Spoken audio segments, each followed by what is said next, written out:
Alright, hey there. I'm trying to put in some cover crop seed here. We've got some areas here where we had some old compost piles. They were pretty heavy on the wood chips, and so I left them here for a couple of years, and now I've smoothed it out because this was a real rough area, so that way we could bring the chicken shelters through here. So hopefully between the wood chips, the carbon, and then the nitrogen for the meat birds, we've got some pretty good topsoil now, but I want to get that covered before we get our heavy winter rains. But I don't have a seed drill, so it's going to be an experiment.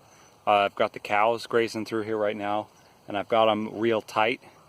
So the plan is I'm going to put down a cover crop and then try a couple different things, putting hay on top of this area. So I've got some hay here on my tractor. So we'll try to get some hoof action to disrupt the soil, push the seeds into the ground, and we'll have to come back here in a couple weeks and see whether this works or not. I just didn't want to have to buy a $10,000 or $20,000 seed drill just for these little patches and areas, and see if we can get animals to do the work for us. So here we go.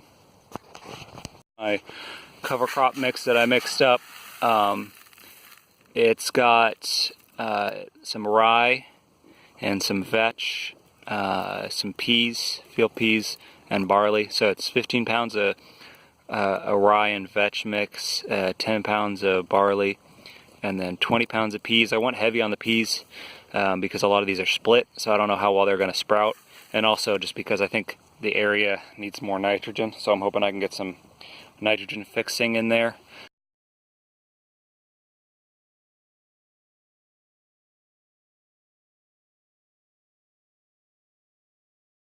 Alright, so here's the plan. I put down some cover crop seed here, and where the grass is kind of thin and a little bit short, right across this area.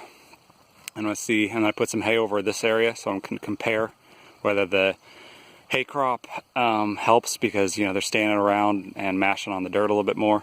Well, also it's going to put a mulch over it so the birds don't eat it.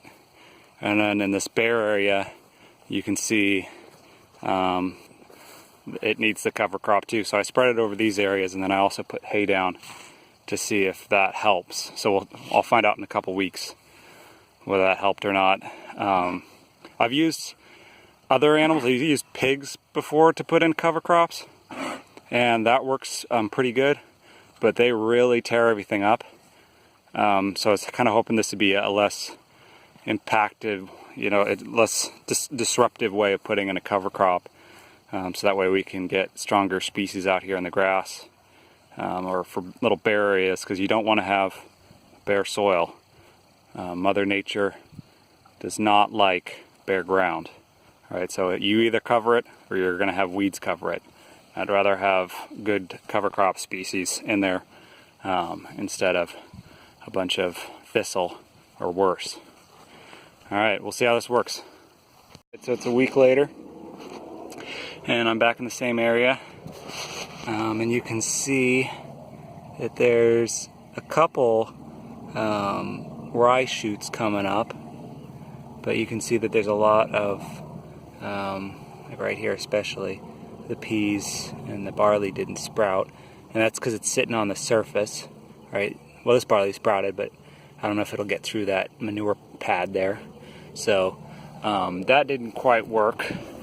Here's another area. This is where there's a good grass stand.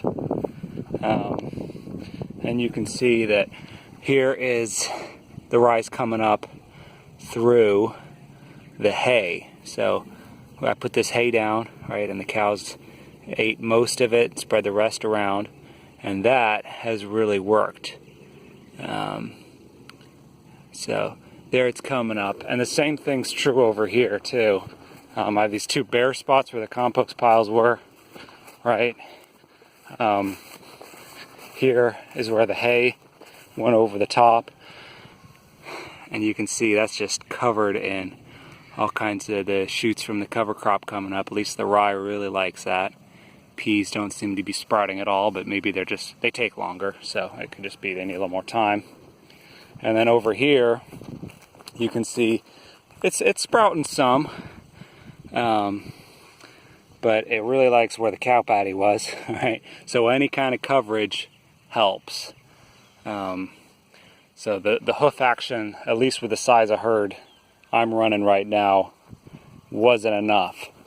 So we'll see in a couple weeks. Maybe I'll come back out here and see how these two areas compare.